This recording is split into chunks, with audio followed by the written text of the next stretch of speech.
Ceci est un compresseur d'air à vis à haute capacité. Après ultime vérification, il va bientôt rejoindre l'immense parc des machines de ce type déjà en service dans le monde. Son rôle sera de contribuer à fournir une énergie instantanée, sûre et polyvalente. L'air comprimé.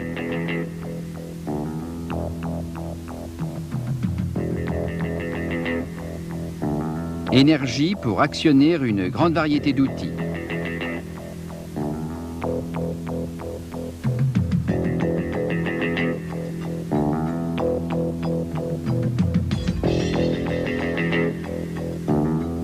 Pour actionner des machines. Pour refroidir.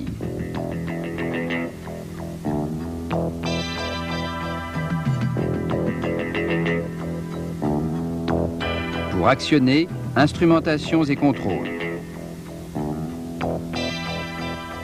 Des compresseurs d'air de nombreux types et capacités apportent leur contribution essentielle dans de nombreux domaines.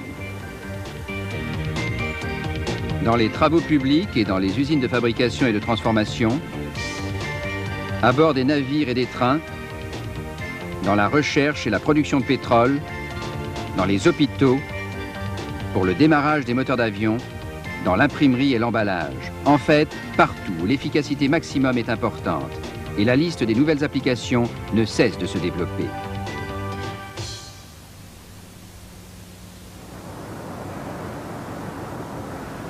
Parce que leur rôle est capital et que les forces d'enjeu sont considérables, les compresseurs sont conçus et construits selon des normes qualitatives très rigoureuses.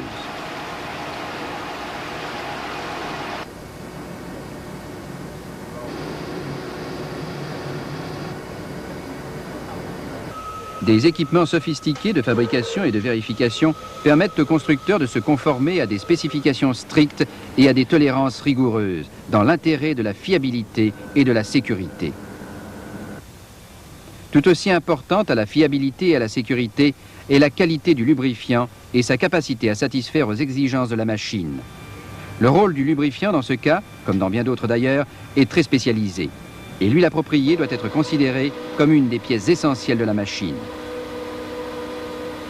Une partie de l'énergie générée par la compression de l'air se dissipe, se dégrade en chaleur. Dans des conditions normales de pression, les molécules d'un gaz se meuvent naturellement, à la vitesse qui leur est propre, sans génération de chaleur. Mais si le gaz est comprimé, comme dans ce cas par un piston, on ajoute la notion de travail et d'énergie, et il y a génération de chaleur. Cette montée en température crée un environnement difficile pour le lubrifiant. La présence naturelle d'eau dans l'air, qui se condensera dans certaines conditions, rend l'environnement plus adverse encore. Des huiles non appropriées n'auraient pas les propriétés de désémulsion requises. Un dépôt épais de boues aqueuses en résulterait, favorisant la formation de corrosion. Ces dépôts deviennent acides et finissent par former des lacs et des dépôts de type carbonacé.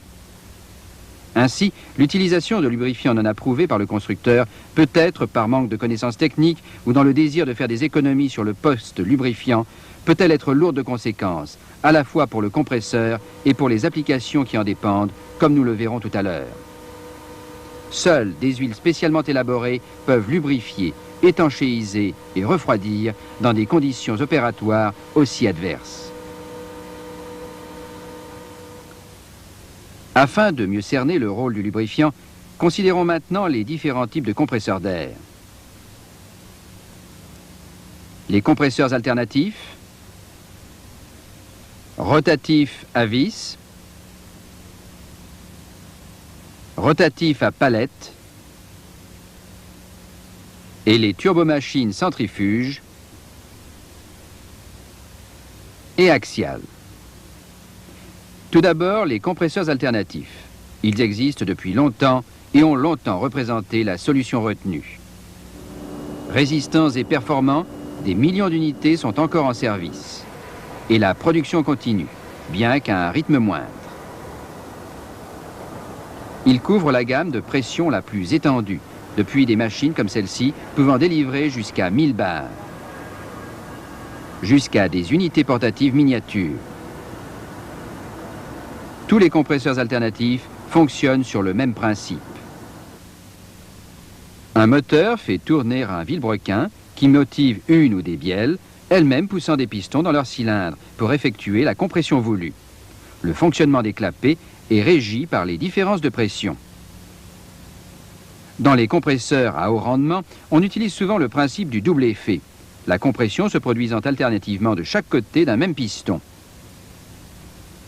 Pour obtenir des pressions plus élevées, on a recours à des cylindres additionnels en série, les uns prenant la relève des autres pour obtenir une compression par étage.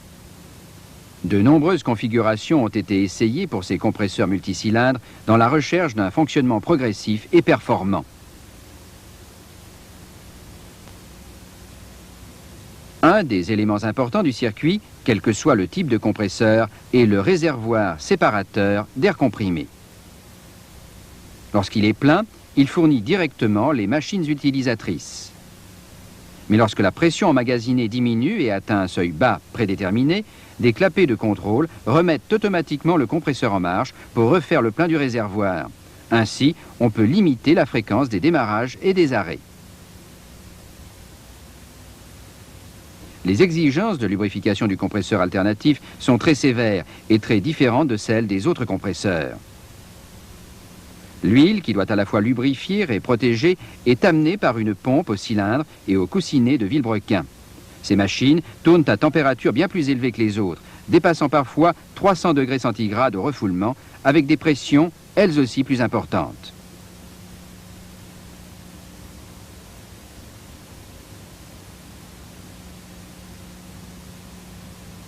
Les points critiques sont les suivants. Une légère déperdition d'huile a lieu pendant le cycle et des appoints doivent être faits régulièrement. Un manque d'huile conduirait au contact métal-métal, à la surchauffe et à l'usure éventuellement catastrophique.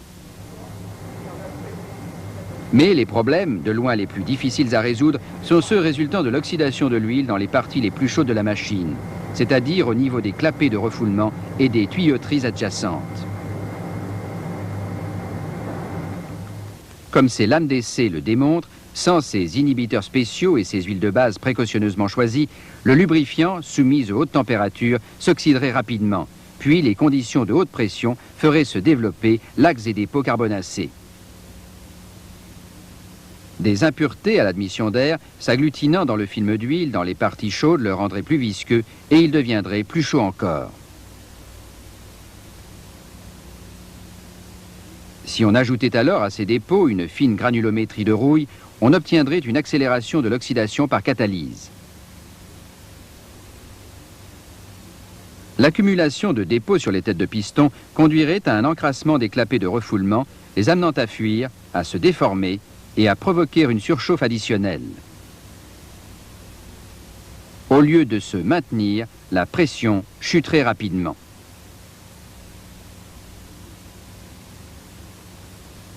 Des problèmes sérieux pourraient aussi être rencontrés dans la partie la plus chaude des tuyauteries de refoulement. Si le type de dépôt que l'on vient de décrire, incorporant des particules de rouille, s'accumule par utilisation d'une huile non adaptée, un point chaud pourra se développer. Initialement, sa chaleur se dissipera dans le flot d'air et dans la tuyauterie elle-même. Mais avec l'épaississement graduel du dépôt, la chaleur deviendra prisonnière. Le point chaud deviendra plus chaud encore et une situation dangereuse se développera. Sous l'effet des variations de charge, le ratio critique d'explosion potentielle du mélange huile-rouille-air au niveau du point chaud peut être atteint à tout moment.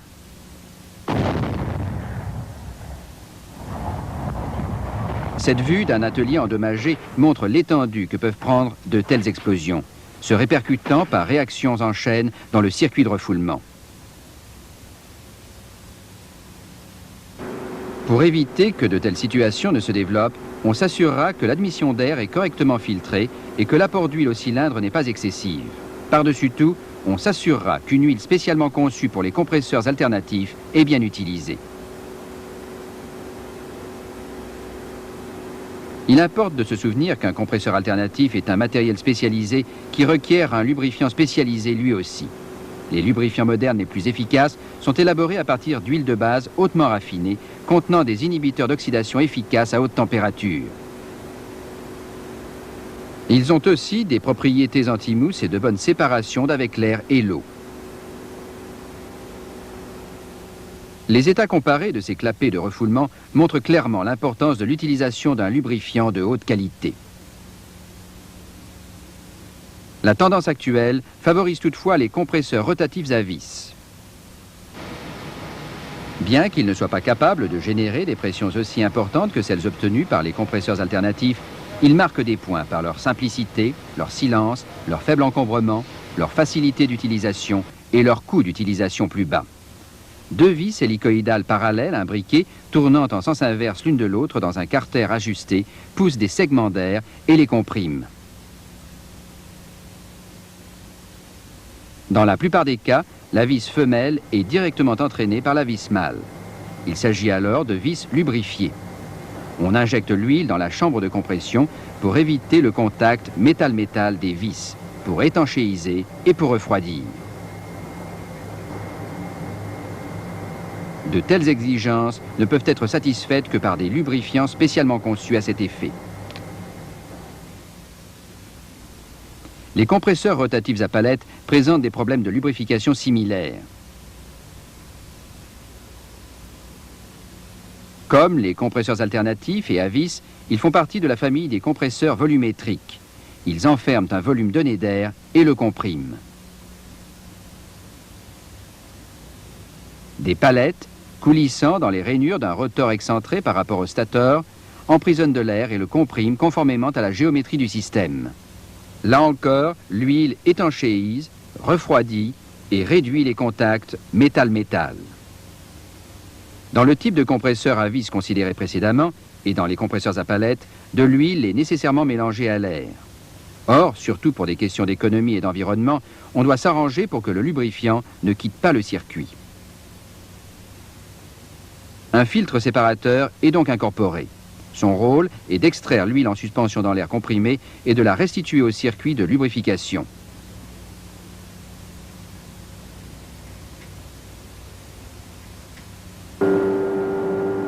L'environnement opérationnel du lubrifiant dans un compresseur volumétrique est très astreignant. Le principal danger est l'oxydation excessive de l'huile en service prolongé.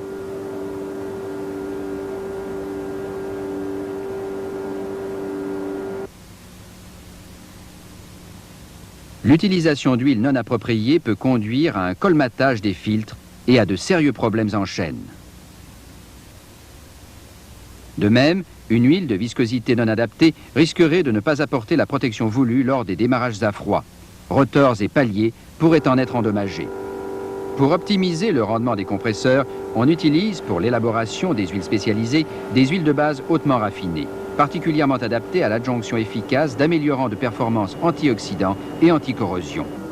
Les compresseurs rotatifs à vis et à palette sont robustes de par leur conception. Ils devraient normalement être longtemps fiables avec une maintenance minimum. Pour bénéficier de cette fiabilité, il est toutefois indispensable que les recommandations de lubrification des constructeurs et des sociétés pétrolières soient respectées. Les pressions couramment générées par ces types de compresseurs sont de l'ordre de 7 à 10 bars. Ce n'est pas parce qu'un compresseur est relativement petit que l'on peut se permettre d'utiliser n'importe quelle huile. Si elle ne répond pas aux exigences de la machine, des problèmes s'en suivront. Il est erroné de croire que les petits compresseurs pardonnent plus les mauvais traitements que les grands. Ils travaillent souvent en fait dans des conditions bien plus difficiles, avec de nombreux démarrages et arrêts et une atmosphère souvent très poussiéreuse. Très différents dans leurs dimensions et leurs applications sont les compresseurs dynamiques, turbomachines centrifuges et axiales dans lesquelles l'huile n'entre pas en contact avec l'air.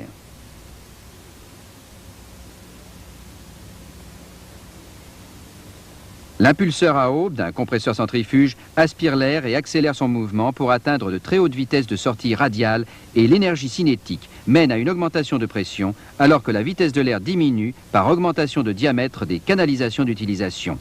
On atteint jusqu'à 600 bars de pression. Le compresseur axial parvient à un résultat comparable d'accélération de l'air en le forçant à passer dans un cône se rétrécissant.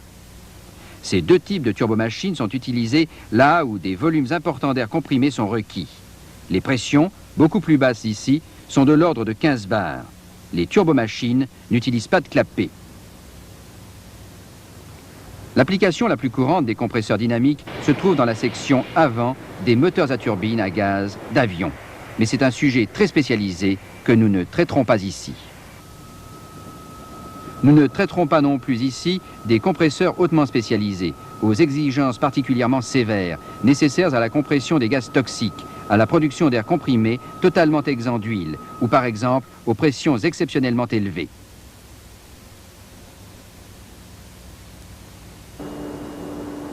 Dans tous les cas, les recommandations du constructeur et des sociétés pétrolières doivent être scrupuleusement suivies.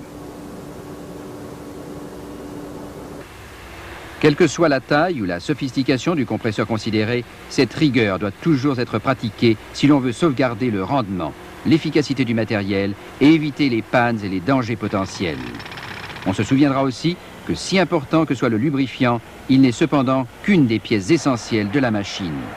En cas de problème, c'est l'ensemble de celle-ci, de son installation et de son environnement qui devront être étudiés dans la recherche des causes de la défaillance.